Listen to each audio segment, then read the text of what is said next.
Tratado de la naturaleza humana. Por David Hume. Página 39 a 41 de 448. Libro primero. Del entendimiento. Parte segunda. De las ideas del espacio y el tiempo. Sección 2. De la infinita divisibilidad del espacio y el tiempo.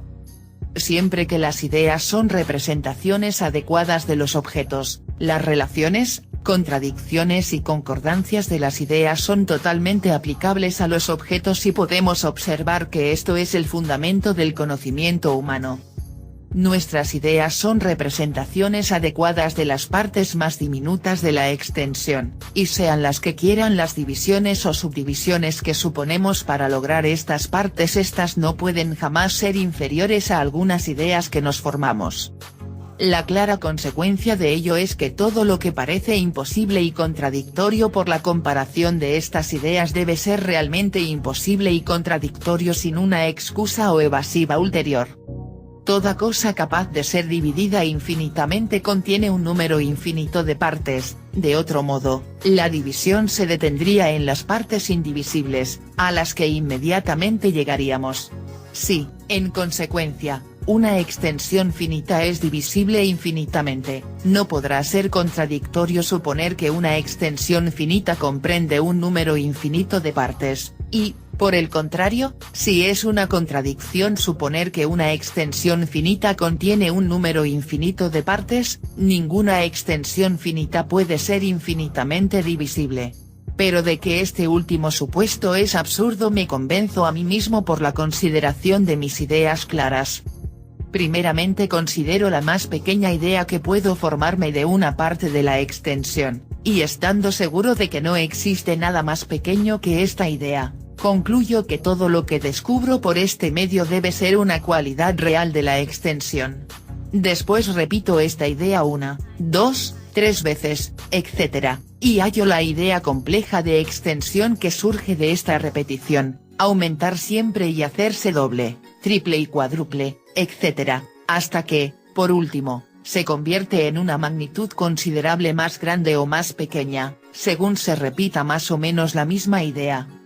Cuando yo me detengo en la adición de las partes, la idea de la extensión cesa de aumentar, y cuando prosigo esta adición al infinito percibo claramente que la extensión debe hacerse también infinita.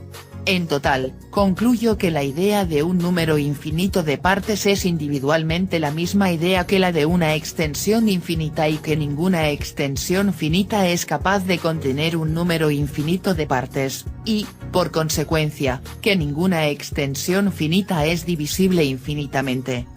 Puedo añadir otro argumento propuesto por un autor conocido y que me parece muy poderoso y elegante. Es evidente que la existencia en sí misma corresponde tan solo a la unidad y no es jamás aplicable al número más que en razón de las unidades de que el número está compuesto. 20 hombres pueden considerarse como existentes, pero esto tan solo porque 1, 2, 3, 4, etc., existen, y si se niega la existencia de los últimos, la de los primeros deja de tener lugar en consecuencia. Por lo tanto, es totalmente absurdo suponer que un número existe y negar la existencia de las unidades, y como la existencia es siempre un número, según la opinión corriente de los metafísicos, y jamás se reduce a una unidad o cantidad indivisible, se sigue que la existencia no puede existir jamás. Es en vano replicar que una cantidad determinada de extensión es una unidad, pero una unidad tal que admite un número infinito de fracciones y es inagotable en sus subdivisiones, pues por la misma regla estos 20 hombres pueden ser considerados como una unidad. La esfera entera de la Tierra y, es más, el universo entero, pueden ser considerados como una unidad. El término de unidad es meramente una denominación ficticia que el espíritu puede aplicar a cualquier cantidad de objetos que ella agrupa, y no puede una unidad tal existir más por sí sola que lo puede el número, por ser en realidad un verdadero número. La unidad que puede existir por sí sola y cuya existencia es necesaria para la de todo número es de otro género y debe ser perfectamente indivisible e incapaz de reducirse a otra unidad menor. Todo este razonamiento tiene lugar también con respecto al tiempo, juntamente con un argumento adicional del que ser conveniente tomar nota. Es una propiedad inseparable del tiempo, que en cierto modo constituye su esencia, que a cada una de sus partes sucede otra y que ninguna de ellas, aun contiguas, pueden ser coexistentes. Por la misma razón que el año 1737 no puede coincidir con el año presente, 1738, cada momento, debe ser distinto y posterior o antecedente a otro. Es cierto, pues, que el tiempo, tal como existe, debe hallarse compuesto de momentos indivisibles, pues si en el tiempo no podemos llegar jamás al fin de la división y si cada momento que sucede a otro no fuera perfectamente único e indivisible, existirían un número infinito de momentos coexistentes o partes del tiempo, lo que creo se concederá que es una contradicción notoria. La divisibilidad infinita del espacio implica la del tiempo, como es evidente por la naturaleza del movimiento. Si la última, por consiguiente, es imposible, la primera debe serlo igualmente. No dudo que será concedido fácilmente por el más obstinado defensor de la doctrina de la divisibilidad infinita que estos argumentos son difíciles y que es imposible dar una respuesta a ellos que sea perfectamente clara y satisfactoria.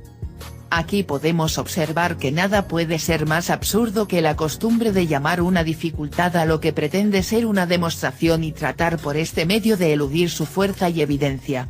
No sucede en las demostraciones como en las probabilidades, en las que las dificultades pueden tener lugar y un argumento puede contrarrestar a otro y disminuir su autoridad. Una demostración, si es exacta, no admite ninguna dificultad que se le oponga, y si no es exacta, es un mero sofisma y, por consiguiente, no puede ser una dificultad, o es irresistible o no tiene fuerza alguna. Hablar, pues, de objeciones y réplicas y pesar los argumentos en una cuestión como esta es confesar o que la razón humana no es más que un juego de palabras o que la persona misma que habla así no tiene capacidad suficiente para estos asuntos. Las demostraciones pueden ser difíciles de ser comprendidas a causa de lo abstracto del asunto, pero no pueden poseer jamás dificultades tales que debiliten su autoridad una vez que han sido comprendidas.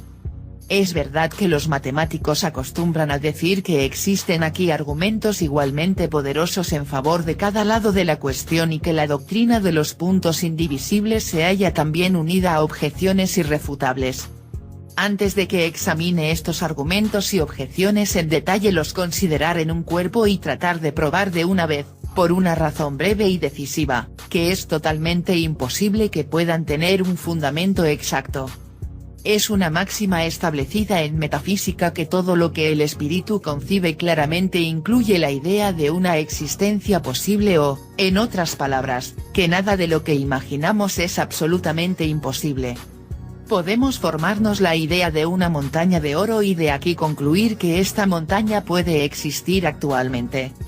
No podemos formarnos la idea de una montaña sin valle y, por consiguiente, la consideramos como imposible. Ahora bien, es cierto que poseemos una idea de extensión, pues de otro modo, ¿por qué hablaríamos y razonaríamos acerca de ella? Es igualmente cierto que esta idea, concebida por la imaginación, aunque divisible en partes o ideas inferiores, no es divisible infinitamente ni consta de un número infinito de partes, pues esto excede a la comprensión de nuestras limitadas facultades. Aquí, pues, existe una idea de extensión que consta de partes o ideas inferiores que son perfectamente indivisibles, así, pues, esta idea no implica contradicción, por consiguiente, es posible que exista realmente la extensión en conformidad con ella y, por tanto, todos los argumentos empleados contra la posibilidad de los puntos matemáticos son meras sutilidades escolásticas inmerecedoras de nuestra atención. Podemos llevar estas consecuencias más lejos y concluir que todas las pretendidas demostraciones en favor de la divisibilidad infinita de la extensión son igualmente sofísticas, pues es cierto que estas demostraciones no pueden ser exactas sin probar la imposibilidad de los puntos matemáticos, y pretenderlo es un evidente absurdo.